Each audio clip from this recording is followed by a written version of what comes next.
gẹ́gẹ́ kẹta.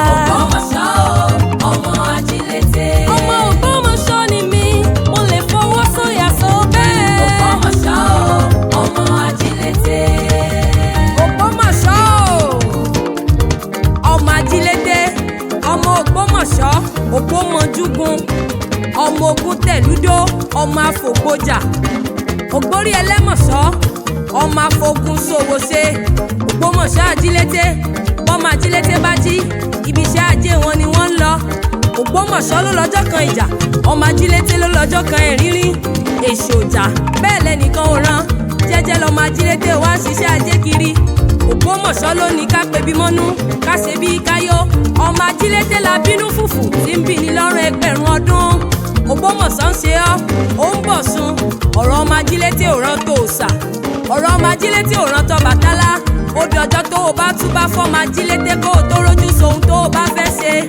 Ògbómọ̀ṣọ́ o, Ògbómọ̀ṣọ́ akíkanjú, ìlú Ṣọ̀ún Ayísá Ògúnlọlá, ìwìn lábíńjọ, àrẹ́fọ̀njáyàyà, amẹ́rìnwáwòlú, ọmọ jógí oró, bàbá kúmọ́yèdè, aládé orí bàbá gbágun, ajagungbadé ládòkun bàbá kélébé, bàbá láòyè, òrùmọ gẹ́gẹ́. Ògbómọ̀ṣọ́ àjíṣegírí, oníkànga àjípọn, ògbómi oṣù wẹ́là. Ògbómọ̀ṣọ́ ògbómọjúgun, ibi tá a gbé ń jẹgà káàtó mú kọyan gan. Lu akọni tó gbórí ẹlẹ́mọ̀ṣọ́ wọ̀lú. Ògbómọ̀ṣọ́ ń bá ọjà, òun rẹ́rìn-ín. Iná lọmọ jógí oró fi ń kórú wọn lọ. Ogun òjàjà kókó Ògbómọ̀ṣọ́, adénú ọkọ̀ àásìmí. Adénú ọkọ̀ àásìmí o, adénú ọkọ̀ àásìmí. Ogun òjàjà kókó Ògbómọ̀ṣọ́. Rárá.